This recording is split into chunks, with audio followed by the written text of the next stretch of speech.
Assalamualaikum warahmatullahi wabarakatuh. Alhamdulillahirabbil alamin wassalatu wassalamu ala asrofil anbiya wal mursalin wa ala alihi washabbihi ajmain amma ba'du.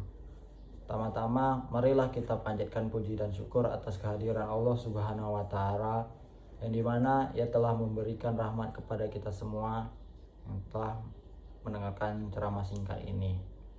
Salawat beriring salam tak henti-hentinya kita curahkan kepada junjungan alam yakni Nabi besar Muhammad sallallahu alaihi wasallam dengan mengucapkan Allahumma sholli ala sayyidina Muhammad wa ala ali sayyidina Muhammad.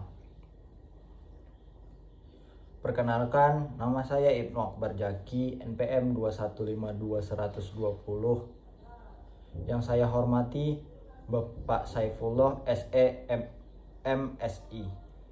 Tanpa memperpanjang mukadimah, di sini saya akan berceramah dengan judul bahayanya riba. Sebelum itu, bagi yang tidak tahu apa itu riba merupakan salah satu perbuatan yang dilarang dalam Islam karena dianggap sebagai bentuk penindasan dan kezaliman terhadap sesama manusia. Riba secara umum dapat diartikan sebagai penambahan atau pengambilan manfaat tambahan dalam transaksi pinjaman atau utang. Riba terbagi menjadi dua jenis utama dalam Islam. Yang pertama yaitu ada riba nasi'ah dan riba al-fadl. Yang pertama yaitu riba nasi'ah adalah riba yang terjadi dalam transaksi utang dengan adanya penambahan manfaat atau bunga. Ini berarti pemberi pinjaman menuntut pembayaran tambahan dari peminjam sebagai imbalan dari peminjam uang tersebut.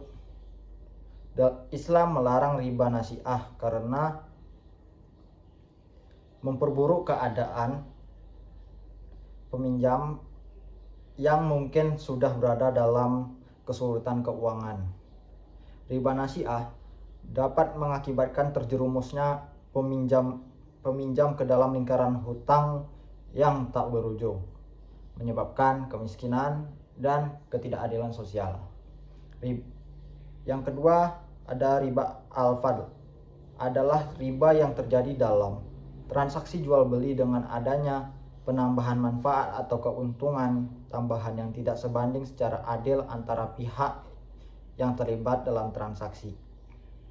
Contohnya adalah ketika seorang menjual barang dengan memberikan tambahan harga atau nilai yang tidak adil. Dalam Islam melarang riba al-fadl karena menghancurkan prinsip keadilan dan saling menguntungkan dalam transaksi ekonomi. Ada beberapa bahaya yang timbul akibat praktik riba dalam masyarakat. Yang pertama, riba dapat menyebabkan kesenjangan ekonomi antara orang kaya dan orang miskin semakin melebar. Orang yang mampu membayar riba akan semakin kaya, bahkan sedangkan mereka yang tidak mampu membayar riba akan semakin miskin, terperangkap dalam lingkaran hutang. Yang kedua, riba menciptakan siklus kemiskinan. Orang yang terjebak dalam hutang riba akan kesulitan untuk keluar dari lingkungan hutang tersebut. Mereka akan terus membayar riba dan sulit untuk mengembangkan kekayaan atau membangun modal usaha. Yang ketiga, riba juga dapat merusak hubungan sosial. Ketika seseorang terjebak dalam hutang riba, ia akan merasa tertekan dan cemas secara finansial. Hal ini dapat mempengaruhi kesehatan mental dan hubungan dengan keluarga, teman, dan masyarakat sekitar. Yang keempat, ada riba bertentangan dengan nilai-nilai norma dan etika Islam. Islam mendorong persaudaraan, keadilan, dan saling tolong-menolong dalam urusan ekonomi. Riba sebagai bentuk penindasan dan eksploitasi melanggar prinsip-prinsip tersebut. Dalam rangka menghindari riba, umat muslim dianjurkan untuk